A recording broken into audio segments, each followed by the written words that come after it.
Christian സമുദായത്തെ ലക്ഷ്യമിട്ട് RSS നടത്തുന്ന പ്രവർത്തനങ്ങളെ തിരിച്ചറിയണം എന്ന് മുഖ്യമന്ത്രി പിണറായി വിജയൻ.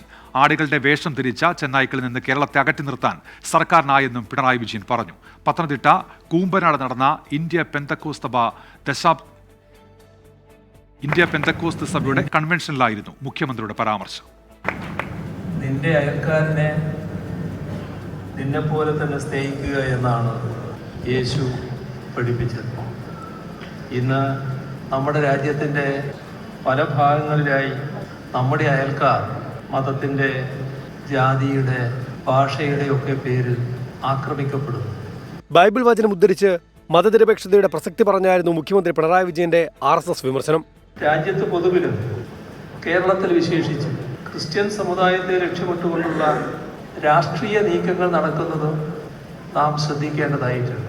ക്രിസ്ത്യൻ വോട്ടുകൾ സമാഹരിച്ച് തെരഞ്ഞെടുപ്പിൽ നേട്ടമുണ്ടാക്കുക എന്ന കുതന്ത്രമാണ് പയറ്റപ്പെടുന്നത്. ആട്ടിൻ തോലിട്ട ചെന്നായ്ക്കളിൽ നിന്ന് കേരളത്തെ അകറ്റി നിർത്തി. കേരളത്തിലെ ചിലയിടങ്ങളിൽ ന്യൂനപക്ഷങ്ങളുടെ ആരാധനാ സ്വാതന്ത്ര്യം തടയുന്ന നിലപാടുകൾ ഉണ്ടായെന്നും മുഖ്യമന്ത്രി.